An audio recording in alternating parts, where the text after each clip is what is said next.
Jesus left with his disciples and crossed over the brook Kidron at a place where there was a garden. He and his disciples entered it. Judas, his betrayer, knew the place because Jesus and his disciples went there often. So Judas led the way to the garden, and the Roman soldiers and police sent by the high priest and Pharisees followed. They arrived there with lanterns and torches and swords.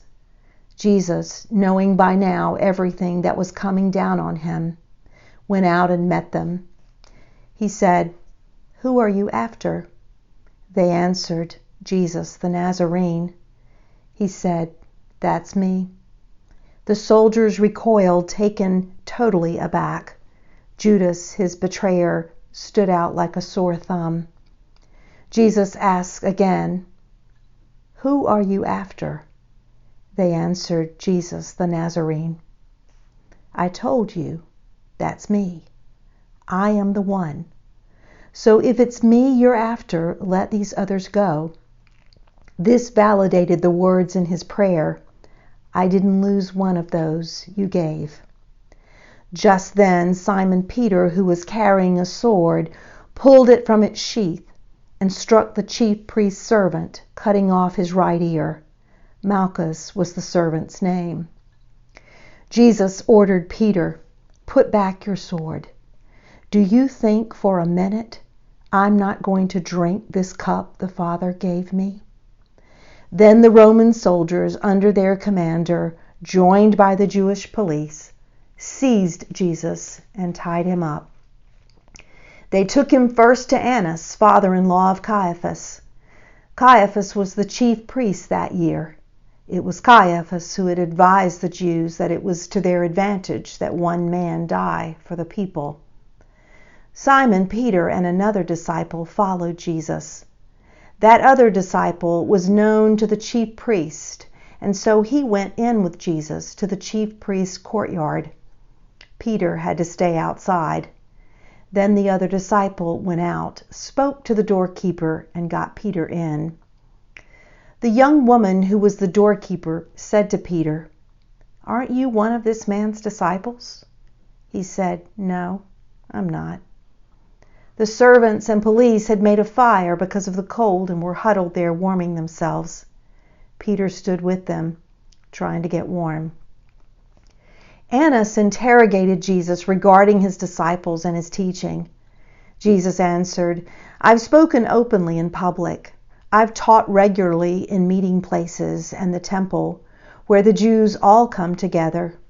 Everything has been out in the open. I've said nothing in secret. So why are you treating me like a conspirator?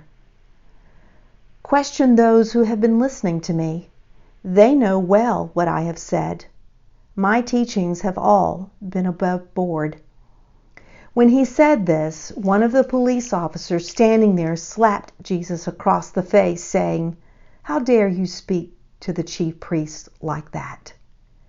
Jesus replied, "If I've said something wrong, prove it.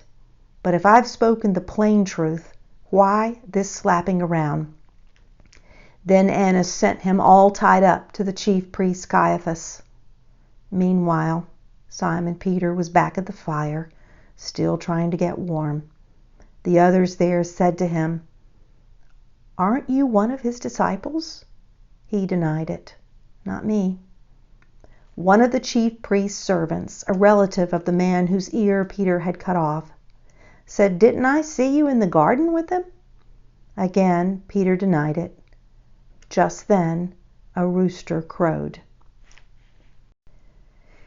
They led Jesus then from Caiaphas to the Roman governor's palace. It was early morning. They themselves did not enter the palace because they didn't want to be disqualified from eating the Passover.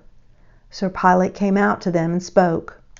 "What charge do you bring against this man?" They said, "If he hadn't been doing something evil, do you think we'd be here bothering you?" Pilate said, "You take him. Judge him by your law." The Jews said, "We're not allowed to kill anyone." Pilate went back into the palace and called for Jesus. He said, "Are you the King of the Jews?" Jesus answered, "Are you saying this on your own, or did others tell you this about me?" Pilate said, "Do I look like a Jew? Your people and your high priest turned you over to me. What did you do?" "My kingdom," said Jesus, "does not consist of what you see around you. If it did, my followers would fight so that I wouldn't be handed over to the Jews. But I'm not that kind of king, not the world's kind of king." Then Pilate said, "So, are you a king or not?" Jesus answered, "You tell me. Because I am king, I was born and entered the world so that I could witness to the truth. Everyone who cares for truth, who has any feeling for the truth, recognizes my voice." Pilate said, "What is truth?" Then he went back out to the Jews and told them, "I find nothing wrong in this man. It's your custom that I pardon one prisoner at Passover. Do you want me to pardon the King of the Jews?" They shouted back, "Not this one, but Barabbas." Barabbas was a Jewish freedom fighter. So Pilate took Jesus and had him whipped. The soldiers, having braided a crown from thorns, set it on his head, threw a purple robe over him, and approached him with, "Hail, King of the Jews." Then they greeted him with slaps in the face. Pilate went back out again and said to them, "I present him to you, but I want you to know that I do not find him guilty of any crime." Just then Jesus came out wearing the thorn crown and purple robe. Pilate announced, "Here he is, the man." When the high priest and police saw him, they shouted in a frenzy, "Crucify! Crucify!" Pilate told them, "You take him. You crucify him. I find nothing wrong with him." The Jews answered, "We have a law, and by that law he must die because he claimed to be the Son of God." When Pilate heard this, he became even more scared. He went back into the palace and said to Jesus, "Where did you come from?" Jesus gave no answer. Pilate said, "You won't talk? Don't you know that I have the authority to pardon you and the authority to crucify you?" Jesus said, "You haven't a shred of authority over me except what has been given you from heaven. That's why the one who betrayed me to you has committed a far greater fault."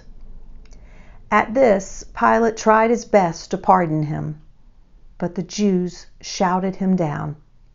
"If you pardon this man, you are no friend of Caesar's. Anyone setting himself up as king defies Caesar." When Pilate heard those words, he led Jesus outside. He sat down at the judgment seat in the area designated Stone Court. It was the preparation day for Passover. The hour was noon. Pilate said to the Jews, "Here is your king." They shouted back, "Kill him! Kill him! Crucify him!" Pilate said, "I am to crucify your king?" The high priest answered, "We have no king except Caesar." Pilate caved in to their demand, and then turned him over to be crucified. They took Jesus away. Carrying his cross, Jesus went out to the place called Skull Hill. The name in Hebrew is Golgotha, where they crucified him, and with him 2 others, one on each side, Jesus in the middle. Pilate wrote a sign and had it placed on the cross. It read, "Jesus the Nazarene, the King of the Jews." Many of the Jews read the sign because the place where Jesus was crucified was right next to the city. It was written in Hebrew, Latin, and Greek. The Jewish high priest objected. "Don't write," they said to Pilate, "the King of the Jews. Make it, 'This man said, I am the King of the Jews.'" Pilate said, "What I've written, I've written." When they crucified him, the Roman soldiers took his clothes and divided them up 4 ways, to each soldier a fourth. But his robe was seamless, a single piece of weaving. So they said to each other, "Let's not tear it up. Let's throw dice to see who gets it." This confirmed the scripture that said, "They divided up my clothes among them and threw dice for my coat." While the soldiers were looking after themselves, Jesus' mother, his Aunt Mary, the wife of Clopas, and Mary Magdalene stood at the foot of the cross. Jesus saw his mother and the disciple he loved standing near her. He said to his mother, "Woman, here is your son." Then to the disciple, "Here is your mother." From that moment, the disciple accepted her as his own mother. Jesus, seeing that everything had been completed so that the scripture record might also be complete, then said, "I'm thirsty." A jug of sour wine was standing by. Someone put a sponge soaked with the wine on a javelin and lifted it to his mouth. After he took the wine, Jesus said, "It's done, complete." And bowing his head, he offered up his spirit.